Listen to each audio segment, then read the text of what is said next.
దేవుని నామముకి శుభములు. అందరు సంతోషంగా ఉన్నారా? అందరు సంతోషంగా ఉన్నారని నమ్ముచున్నాను. మరి 22 రోజులు 22 days మనం కలిసి ప్రయాణించినాం, కలిసి బైబిల్ చదువుకున్నాము, కలిసి దేవునిలో బలపడ్డామని నమ్ముతున్నాము. మరి జూన్లో ఈరోజు 4th సండే, సబ్బాతు దినము. సబ్బాతు దినంని అందరు పాటిస్తున్నారని ఆశిస్తున్నాను. మరి ఈరోజు reading the Bible with me day 22ని మొదలు పెడదామా? నాతో పాటు psalms 18th chapter part E చదువుదాం. 41 to 50 verses. నాతో పాటు మీరు కూడా కలిసి చదువుతారా? రండి కలిసి చదువుదాం. ముర్రపెట్టిరి గాని రక్షించువాడు లేకపోయెను. యెహోవాకు వారు ముర్రపెట్టుదురు గాని ఆయన వారికి ఉత్తరం ఇయ్యకుండును. అప్పుడు గాలికి ఎగురుదూలి వలె నేను వారిని పొడిగి కొట్టెదను. వీధుల పెంటను ఒకడు పారబోయినట్లు నేను వారిని పారబోసితిని. ప్రజలు చేయు కలహములతో పడకుండా నీవు నన్ను విడిపించితివి. నన్ను అన్యజనులకు అధికారిగా చేసితివి. నేను ఎరగని ప్రజలు నన్ను సేవించెదరు. నా మాట చెవిని పడగానే వారు నాకు విధేయులగుదురు. అన్యులు నాకు లోబడినట్లు నటించుదురు. అన్యులు నిస్సాన గలవారై వనకుచు తమ దుర్గములను విడిచి వచ్చెదరు. యెహోవా జీవము గలవాడు, నా ఆశ్రయదుర్గమైన వాడు, స్తోత్రార్హుడు. నా రక్షణకర్త అయిన దేవుడు బహుగా స్తుతి నొందునుగాక. ఆయన నా నిమిత్తము ప్రతిదండన చేయు దేవుడు. జనములను నాకు లోబర్చువాడు ఆయనే. ఆయన శత్రువుల చేతిలో నుండి నన్ను విడిపించును. నా మీదికి లేచి వారి కంటే ఎత్తుగా నీవు నన్ను హెచ్చించిదువు. బలాత్కారము చేయు మనుష్యుల చేతిలో నుండి నీవు నన్ను విడిపించిదువు. అందువలన యెహోవా అన్యజనులలో నేను నిన్ను గణపరచెదను. నీ నామకీర్తిని గానము చేసేదను. నీవు నియమించిన రాజునకు గొప్ప రక్షణ కలుగు చేయువాడవు. అభిషేకించిన దావీదుకును అతని సంతానముకును నిత్యము కనికరము చూపేవాడవు. ఈ 41 to 50 verses మనం ఏం చూస్తున్నామంటే, దావీదు శత్రువుల మీద విజయం పొంది ఉన్నాడు. అందుకు దేవునికి కృతజ్ఞతాస్తుతులు చెల్లిస్తున్నాడు. ఏమంటున్నాడు తెలుసా దావీదు? శత్రువులు ఏడుస్తారు కానీ వారిని వినేవారు లేరు. శత్రువులు ఏడుస్తున్నారు, ముర్ర పెడుతున్నారు, కానీ వాడిని రక్షించేవాడు ఎవ్వరు కూడా లేడు. దేవుని ఏమని స్తుతిస్తున్నాడు తెలుసా? దేవా, నువ్వు ఈ లోకం అంతటికీ నన్ను రాజుగా నియమించి ఉన్నావు. తెలియని వారు కూడా, అన్యులు కూడా వచ్చి నాకు సేవ చేస్తున్నారు దేవా అని కృతజ్ఞతాస్తుతులు చెల్లిస్తున్నాడు. మరియు ఏమని కృతజ్ఞతాస్తుతులు చెల్లిస్తున్నాడు తెలుసా?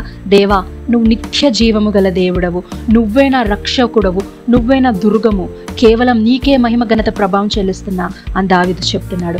ఇంకేం చెప్తున్నాడు తెలుసా? దేవా, నేను ఈ శత్రువులన్నిటి విజయం సాధించడానికి కేవలం నువ్వు ఒక్కడవే కారణం దేవా, నీ వల్లనే జరిగింది దేవా అని చెప్తున్నాడు. చివరి వచనంకి వచ్చే వరకు దావీదు యెహోవా చేసిన వాగ్దానాన్ని జ్ఞాపకం చేస్తున్నాడు. ఆయనకును ఆయన నెక్స్ట్ జనరేషన్స్కి చేసిన వాగ్దానాన్ని జ్ఞాపకం చేసుకుంటున్నాడు.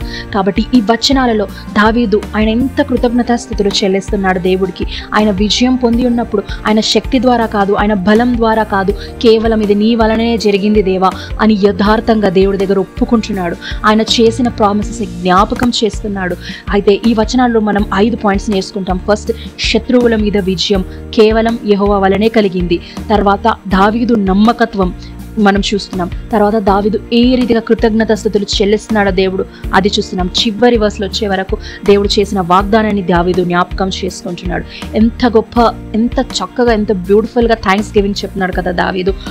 మనము కూడా మన జీవితాల్లో దేవుణ్ణి ఎన్నో అడుగుతాం. అడిగిన వెంటనే దేవునికి మనం కృతజ్ఞతాస్తుతులు చెల్లిస్తున్నామా? లేదంటే మనం అడిగింది, మనం పొందుకుంది, నేనున్న పొజిషన్, నాకు వచ్చినవన్నీ కూడా కేవలం నా బలము, నా శక్తి, నా అందము, నా మాటలు, నా పాటలు అని నువ్వు అనుకుంటున్నావా? దావీదు అంత గొప్ప రాజు అయ్యుండి కూడా ఆయనకు అన్నీ ఉన్నప్పటికీ యెహోవా దగ్గర కనిపెట్టి ఉన్నాడు. ఎప్పుడు కూడా ఆయనకైనా మహిమ తీసుకోలేదు. ఎప్పుడు ఆ సర్వశక్తుడికి ఆయన మహిమ ఇచ్చినాడు. ఎంత గొప్ప విశ్వాసమైనది. ఆయన ఎంత హంబుల్, ఆ దేవుడి ముందు ఆయన ఉన్నప్పుడు ఎంత హంబల్. అందుకే దేవుడు ఆయన యథార్థవంతుడా, నా హృదయానుసారుడా అని దావీదుని అంటున్నాడు దేవుడు. అంత యథార్థ హృదయం నీకు నాకు ఉందా? మనం కృతజ్ఞతాస్తుతులు చెల్లిస్తున్నామా దేవుడికి?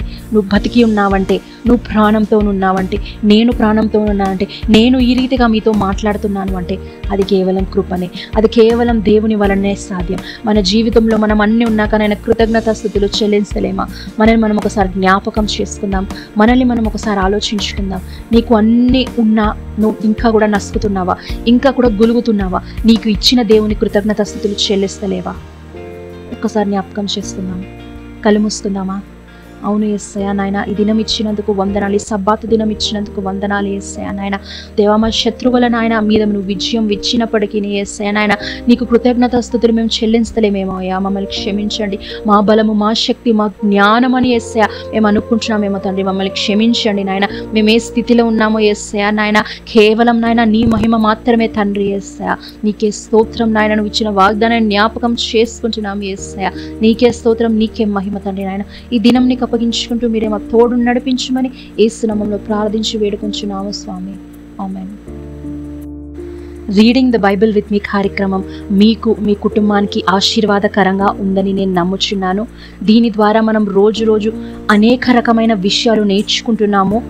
కాబట్టి దేవునికే మహిమ కలుగునుగాక.